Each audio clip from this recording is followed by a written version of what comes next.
दफनविधी करण्यासाठी जागा आज रोजी उपलब्ध नाही। आपल्या पाठीमागे खाडगाव स्मशानभूमी आहे, तिथं जागा संपली आहे, सगळ्यांना माहित असेल साहेब। आता आम्ही जर दफनविधी एखादी करायची वेळ आली तर ते 3-3, 4-4 डेड बॉडी बाहेर निघतात, तिसरी चौथी टाइम। म्हणून आम्ही विनंती केली, आषाढी एकादशीचा दिवस आहे, आमच्याकडे रेकॉर्ड आहे, आषाढी एकादशीचा दिवस आहे, माळकरी महिला होती आशिवची, आपल्या कनेरी रोडला राहत होती, त्या महिलेचे नातेवाईक होते, सक्का भाऊ देशाच्या सेवेमध्ये सीआरपीएफच्या चांगल्या पोस्टवर मुंबईमध्ये आहे। आषाढी एकादशी दिवशी म्हणजे 2 दिवस अगोदर तिचा मृत्यू झाला। त्या महिलेचा प्रशासनानं शोध घेतला, गांधी चौक पोलीस स्टेशनला कोणीही चौकशी करू शकता। दुर्दैव सांगतो मी समाजाचं, हे सांगणं गरजेचं होतं, मी अनावश्यक वेळ घातला तुमचा। सीआरपीएफ मध्ये सक्का भाऊ तिचा लहान, ते आशिवची होती, रेणापूर तिचं सासर होतं, राहायला लातूर मध्ये होते, तिचं पण जाधवच आडनाव होतं, माळकरी महिला होती। त्या महिलेचा मृत्यू झाल्यानंतर सक्का भाऊ बोलून घेतलं प्रशासनानं ओळख पटवण्यासाठी। ओळख पटली, माझी सख्खी बहीण आहे, कबूल केला त्या माणसानं। बांधवानो, एवढा निष्ठुर होऊ नका, नाते गोते विसरू नका, आपल्याला संतांची शिकवण आहे। त्या भावानं, बांधवांनो, त्या मातेच्या मुखावर गौरी ठेवण्याचं सुद्धा काम केलं नाही। मी हे अंत्यविधी करण्यासाठी आलो नाही, माझे बहीण आहे खरं की खोटं एवढंच बघण्यासाठी आलो। एवढा निष्ठुर समाज बनलेला आहे, म्हणून हा मायेचा आणि आपुलकीचा छरा आपल्यामधून व्हायला पाहिजे, समाजसेवा जागृत केली पाहिजे, म्हणून आमच्या संस्थेसोबत जुडलं पाहिजे, एवढीच विनंती करायचं आहे। राहिला विषय कब्रस्तानचा, आमच्या इथं मुस्लिम समाजाचे बांधव आता खाली गेलेत, काही काम असल्यामुळे किंवा फोन आल्यामुळे, त्यांचा गर्व असला पाहिजे। एक व्हिडिओ दाखवा त्यांना, 1-2 मिनिटांमध्ये, एक मला वाटतं अर्ध्या मिनिटाचा व्हिडिओ असेल, तो बघा तुम्ही। त्या मुस्लिम समाजानं माळकरी महिलेचा दफनविधी करणं अपेक्षित होतं, कारण मर्डर केस होती। माळकरी महिलेचा दफनविधी आपल्या सिद्धेश्वर कब्रस्तानमध्ये सन्मानानं मुस्लिम समाजानं स्वतः पुढाकार घेऊन, आम्हाला सोबत घेऊन दफनविधी केला। जगाच्या पाठीवर कुठेही या संस्थेसारखं काम नाही, म्हणून आम्ही सेवादार बहुउद्देशीय सेवाभावी संस्था गर्वानं सांगतो, म्हणून आमच्या सोबत जुडावं एवढीच विनंती करतो। आणि मुस्लिम समाज एक भ्रम निर्माण केला जातो जगामध्ये, तो थोडासा आपण कमी करूया। मुस्लिम समाज जय श्रीरामच्या नारे देत आमच्या संस्थेच्या वतीनं अंत्यविधी करण्याचं काम करतो, हे तुम्ही 1 मिनिटामध्ये ऐकावं। राहू द्या आता वेळ, ह्या कालचा दाखवा ना।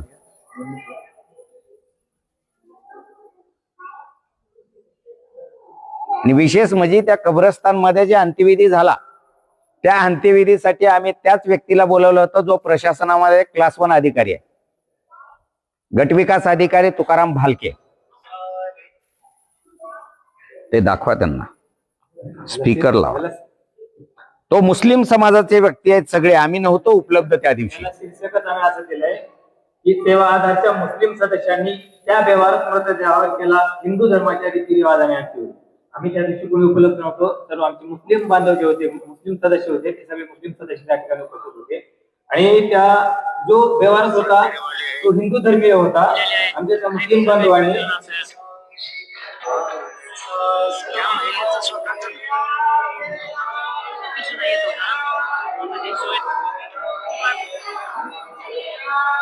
की त्यांचं असं म्हटलं जातं की ज्यांचं भूमी नाही त्यांचं, मला आश्चर्य या संस्थेचं श्रीराम जय राम जय जय राम म्हणून ज्या हिंदू रीतिरिवाजाने अंत्यविधी करता येईल त्या पद्धतीने त्यांनी केलाय। आम्हाला त्या मुस्लिम बांधवांचा गर्व आहे। तिथे महिला असलेले आमच्या 4 टीम, आमच्या टीम मध्ये 4 महिला आहेत। ज्या महिला वाढल्यानंतर, ज्यांना कोणी आधार नाही अशा महिला वाढल्यानंतर आमची महिला टीम ऍक्टिव्ह होते। किंवा छोटस अर्भक असतं ज्याला जन्मल्यानंतर फेकून केलं जातं, अशा अर्भकाचा दफनविधी अंत्यविधी करण्यासाठी आमची ही महिलांची टीम आहे। एकदा हे आमच्या महिला टीमसाठी जोरदार टाळ्या. शाहू कॉलेज आणि बसवेश्वर कॉलेजच्या मुली सुद्धा आमच्या संस्थेसोबत जोडलेले आहेत. आमच्या त्या मुलींना सांगितलं ना साहेब, आम्ही उपलब्ध नाहीत आणि रात्री 2 वाजता अंत्यविधी करण्याची वेळ येणार आहे.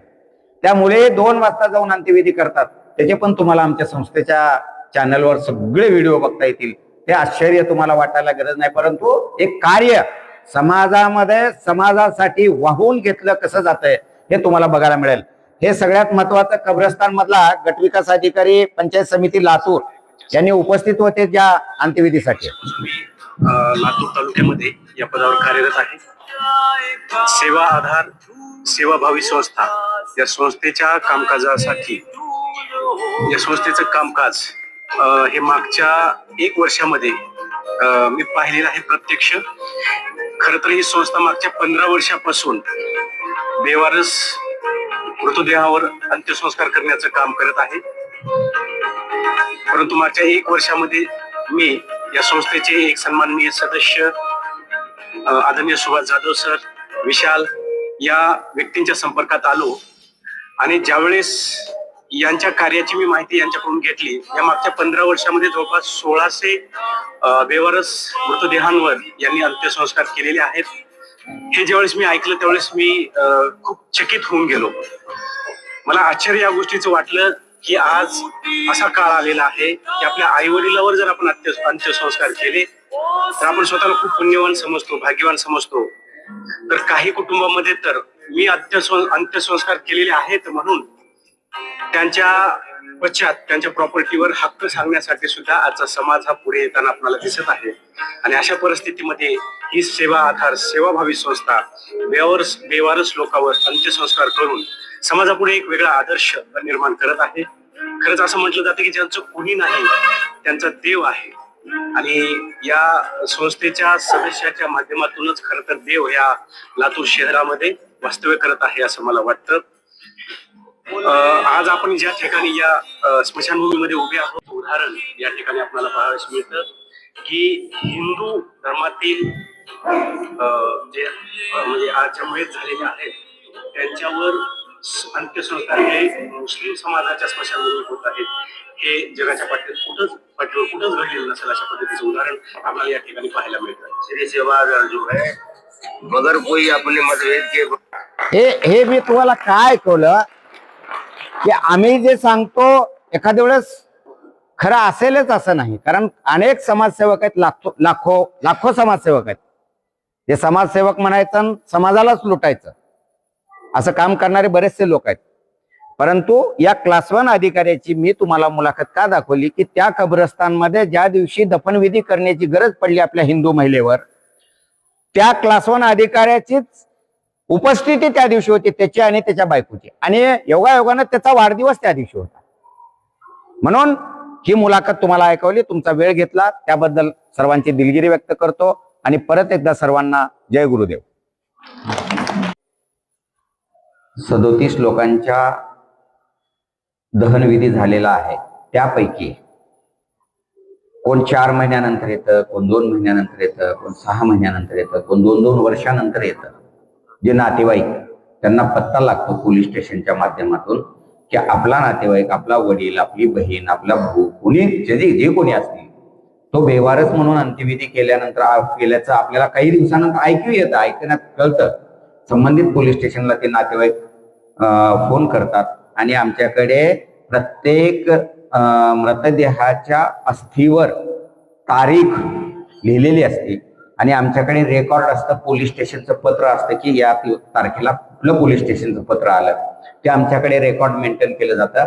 त्या अस्थी आपण जे नातेवाईक आले आपुलकीनं त्यांना आम्ही साभार अस्थी परत करतो, त्यांच्या स्वाधीन करतो, जेणेकरून त्यांचं जे अंतिम मोक्षाचं कार्य असतं, जे काही विधी असतो त्यांच्या हातानं व्हावी ही आमची इच्छा असते. पण आता आमच्याकडे जवळजवळ 1600 लोकांच्या अस्थी आहेत.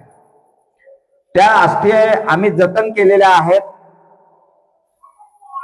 बांधवांनो, आपण आपले आजोबा पंजोबा जर वारले असतील, साधा व्हिडिओ द्या मला त्याचा काढून, आजोबा पंजोबा जर वारले असतील आणि जिथं कुठं अंत्यविधी केली असेल तर मला वाटत नाही आपण कधी जाऊन तिथं पाया पडला असेल. आपल्या नातेवाईकच सांगतो मी. पण आमची संस्था एक अशी आहे, प्रत्येक महिन्याला तुम्ही कधी येऊन बघू शकता. प्रत्येक महिन्याला आम्ही या पूर्ण अस्थी, हे बघा, या पूर्ण अस्थी आम्ही बाहेर काढतो. त्या प्रत्येक अस्थीवर एक फूल वाहिलं जातं. ज्या अस्थीचं विटंबना होऊ नये म्हणून आम्ही यथोचित त्याचं रक्षण करतो. आणि आता सगळ्यात मुख्य काम आहे आपलं, सर्वांची जबाबदारी माणूस म्हणून जगत असताना या अस्थीला अंतिम मोक्ष देणं गरजेचं आहे. कारण 14-15 वर्ष झालं आम्ही हे सांभाळतोय. कारण हे आपल्याला अस्थि विसर्जन नदीमध्ये करायच्या नाहीत, आमचा संस्थेचा मानस आहे. आम्ही जिल्हाधिकाऱ्याला पत्र दिले की बाबा आम्हाला 4-2 एकर कुठंतरी जागा द्या आणि या अस्थि विसर्जित करायचे आहेत. प्रत्येक अस्थीवर एक वृक्ष लावायचा आहे आपल्याला, जेणेकरून या मृतदेहाचं पुढे 1000 वर्ष अस्तित्व राहिलं पाहिजे की या तारखेच्या मृतदेहाच्या जागेवर आम्ही हा वृक्ष लावलेला आहे. ह्याचं सुद्धा आम्ही रेकॉर्ड ठेवण्याचं काम करण्याचा प्रयत्न करतोय. परंतु उदासीन सरकार आहे, प्रशासन उदासीन आहे. खासदार आमदाराला देणं घेणं नाही, कुठल्या अधिकाऱ्याला देणं घेणं नाही. म्हणून या अस्थी आम्हाला जपून ठेवाव्या लागतात. कारण ज्या अस्थी बेवारच आहेत पण आमच्या कुणाच्या तरी नातेवाईकाच्या आहेत, अशा पद्धतीने आम्ही या अस्थीचं जतन करतो. हे तुम्हाला सगळ्याला बघता येईल. आपल्या संस्थेचं चॅनल तुम्ही सर्च करा, ते सगळं रेकॉर्ड आहे आपल्याकडे. लास्ट प्रश्न आहे तुमच्यासाठी, पैसा कसा उभा करता? हाच सगळ्यात मुख्य मुद्दा होता. आम्ही त्या दिवशी पण सांगितलं लातूर रोटरी क्लब मध्ये की आम्हाला, मी आता सांगितल्याप्रमाणे आतापर्यंत 1,90,00,000 रुपये आम्ही खर्च केलेला आहे या कामावर. परंतु 1,90,00,000 मध्ये आम्हाला फक्त एकमेव पहिला आणि शेवटचा देणगीदार कोण मिळाला? 51,000 रुपये आम्हाला तुकाराम भालके यांनी दिले.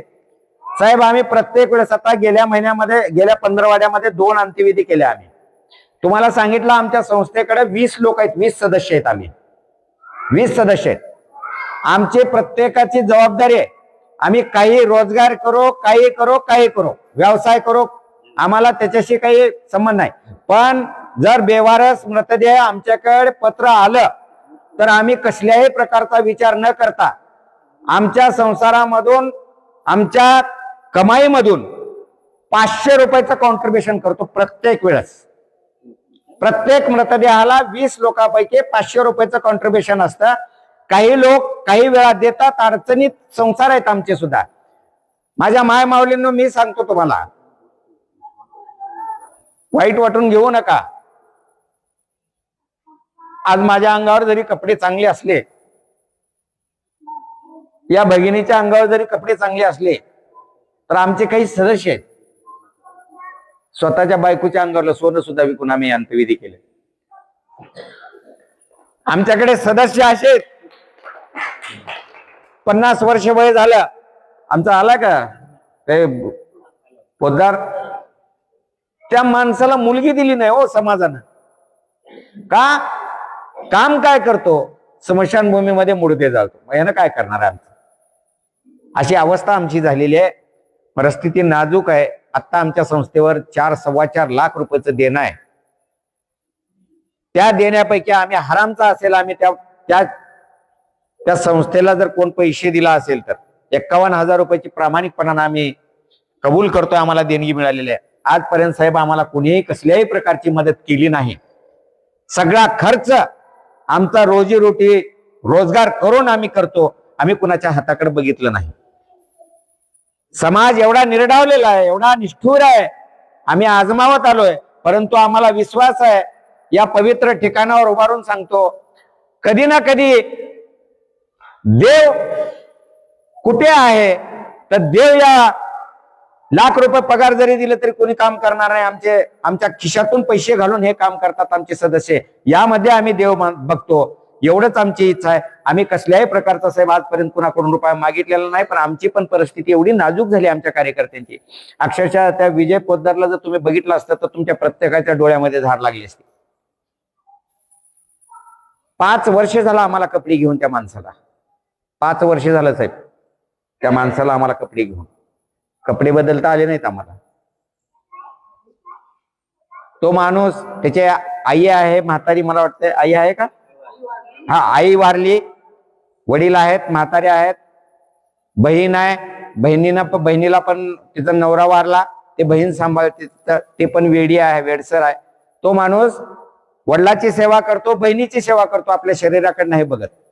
स्वतः कपडे धुवतो, बापाचे धुवतो, बहिणीचे धुवतो, आपले धुवतो, आणि आपल्या कामावर लगेच तयार राहतो. असे माणसं, ध्येय वेडे माणसं आमच्या संस्थेकडे जुळलेले आहेत. आम्ही आजपर्यंत प्रत्येक मृतदेहासाठी कॉन्ट्रीब्युशन करूनच आम्ही तो खर्च भागवलेला आहे.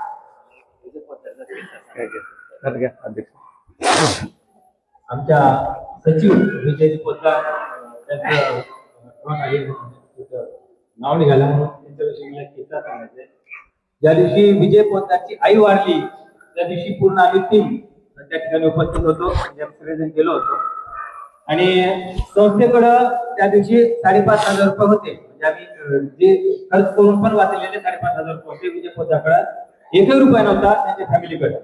मग आम्ही असं ठरवलं की ती पैसे आम्ही विजय पोतदारच्या आईच्या अंत्यविधीसाठी खर्च करायचे, आणि आम्ही पूर्ण तयारी चालू केली. म्हणजे परीक्षा काय असते त्या दिवशी कळाली मला. त्या अंत्यविधीची तयारी केली आम्ही, आणि मला एक फोन आला गंदगोल्याच्या खालच्या भागातून की एक म्हातारी वारलेली आहे, तिला कोणीच नाही, आई नाही, वडील नाही, लेकरं नाहीत, बाळ नाहीत, ती मागून खात होती, तर तिच्या अंत्यविधीचा खर्च करायला कोणी तयार नाही, तुमची संस्था तिची अंत्यविधी करते का? एवढा मोठा प्रश्न होता ना. माझ्या संस्थेचे सचिवाची आई वारली आहे, आणि एकीकडं ती एक बाई वारली. मी एका सेकंदाचाही विचार लावला नाही, म्हणलं हो करतो, तुम्ही जावा त्या मारवाडी स्मशानभूमीला, तुमचं काय असेल ते सांगा, लाकडाकडे सांगा, मी त्यांचे पैसे पेड करतो. आणि खाडगाव रोड स्मशानभूमीची त्या दिवशीची उधारी ठेवली, म्हणजे माझ्या सचिवाच्या आईची उधारी ठेवली, आणि त्या जे कोणी होते वारीस नव्हतं त्यांना, त्यांची अंत्यविधी केली. म्हणजे हा पण एक खूप मोठा त्याग आहे, आणि माझी संस्था ती करते. मी एकटाच नाही, आमचे जे सदस्य आहेत सगळे मिळून आम्ही तो त्याग करतो. त्या त्यागाची जाणीव कुठेतरी समाधानी ठेवावी, एवढंच एक वाटतंय.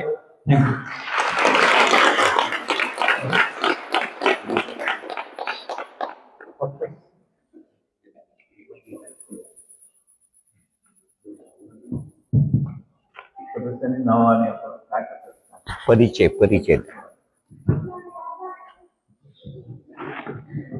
सर्वांना नमस्कार. खूप सारा वेळ घेतलेला आहे. एवढंच म्हणते की आजपासूनच संस्कार काय असतात हे आपल्याला मिळालेलेच आहे. पण ज्यावेळेस आपण आपल्या लेकराला जन्म देतो तर गर्भसंस्कार असतात, आणि गर्भसंस्कार आपल्या आई वडील, आजी आजोबा जे एकत्र कुटुंब आहे ना त्यांच्याकडूनच होऊ शकतात. ज्या कुटुंबामध्ये आजी आजोबा चुलता मामा काका हे नाते जवळ नसतात, म्हणजे की जोडीसोबत, तर त्या मुलाला काहीही केलं तर कुठला संस्कार त्याच्यावर घडत नाही, कारण त्याला नातच कळत नाही. जे मूल आजीच्या आणि आजोबाच्या सावलीमध्ये राहतात त्या मुलासारखे संस्कार तुम्ही पैसे देऊनही तुम्हाला कुठूनही मिळणार नाही. म्हणून आमच्या जी संस्कार झालेले आहेत आमच्या आजी आजोबापासून झालेले आहेत, माझ्या मुलांवरही आजी आजोबापासून संस्कार झाले, आणि या संस्कारातूनच आम्हाला शहरांसाठी काम करण्यासाठी आम्हाला प्रवृत्ती मिळत आहे. मी सामाजिक कार्यकर्ता म्हणून काम करते, कुटुंब सक्षमीकरणावरती काम करते, काम करते, अनेक शासकीय योजनावरती लातूर जिल्ह्यामध्ये काम करते, अनेक वर्षापासून, आणि भ्रष्टाचार मुक्त काम करते. आणि या कामाची पावती ज्यावेळेस माझे लेकर घडते, चांगले घडते, तर त्या ह्याच्यातून मला मिळेल एवढीच माझी फक्त तुमच्या गुरुकडं आणि समाजाकडं हे आहे. माझं नाव मीरा गोरे, मी लातूरमध्ये राहते आणि सेवादलची सदस्य आहे. मी शुभांगी कुंडुपुरी, मी पण सेवादलमध्ये सदस्य म्हणून काम करते.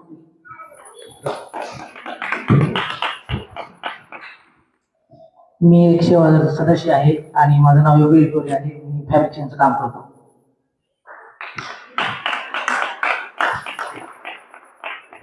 मी भालेराव सतीश सेवादार संस्थेमध्ये सदस्य म्हणून काम करतो. हा सतीश भालेराव तुम्ही बऱ्याच लोकांनी बघितला असेल. लातूर अर्बन बँकेची जी आम्हाला एक गाडी उपलब्ध करून दिलेली आहे, रथ, आपण वैकुंठ रथ म्हणतो, त्याचा तो चालक आहे. आणि ज्या वेळेस बेवारस मृतदेह आमच्याकडे येतो त्याच्या पगारामधले 500 रुपये देतो. त्याच्यासाठी जोरदार तुम्ही सर्वांनी करा. तुम्हाला सगळ्याला माहित आहे तो सतीश.